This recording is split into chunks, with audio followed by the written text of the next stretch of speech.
This is Daily Gains. Welcome back. I'm Jeremy. And I'm Dave.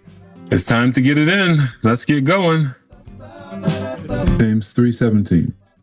But the wisdom from above is first pure, then peaceable, gentle, open to reason, full of mercy and good fruits, impartial and sincere.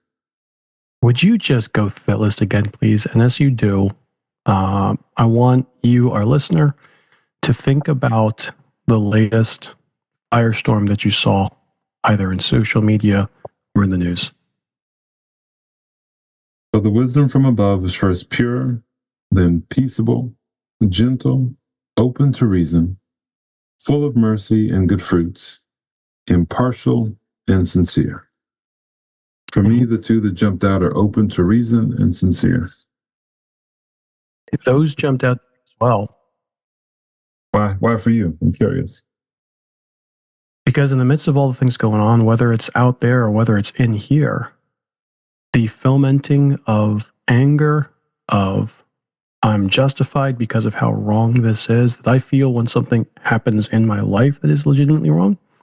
And when I talk to people who are going around with whatever their legitimate or illegitimate reason is for being so angry, the things that are almost never present are impartial and open to reason.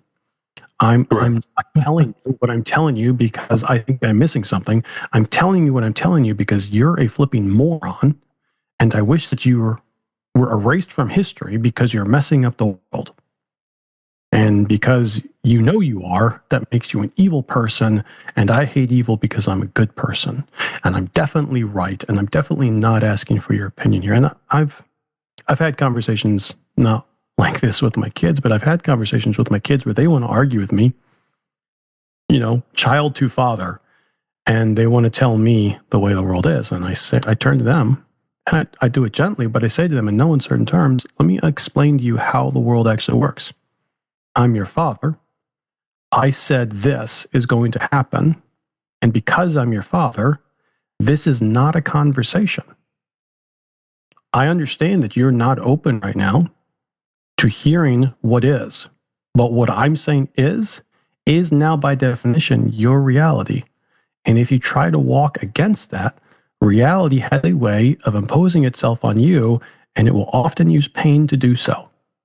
Now reverse those roles, and I'm often the person trying to argue with reality because I think that I've cornered the market on truth.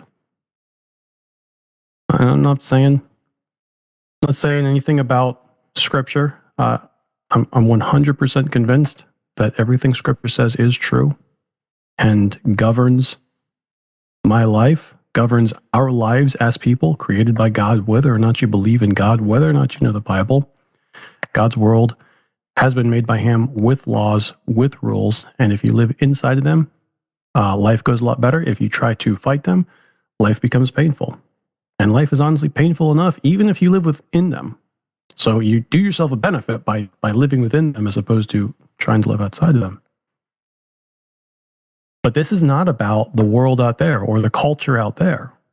This is about me and my Christian circle, the people that I look to and say, these are the people I want to be more like. These are the people that I want to press hard and follow Jesus after with. I want us to be like each other as we follow Jesus. And I look at our conversations and I look at our argumentation, and I have to ask myself, am I arguing because I'm seeking truth, or am I arguing because I want to control the situation and I'm not actually interested in truth, I'm interested in winning the war? And oftentimes it is not the first. And I'm chastised here by this passage. And I'm also graciously invited to come back to God and say, Lord, yeah, you just described me. So help. I need somebody. Help. Not just anybody. Help.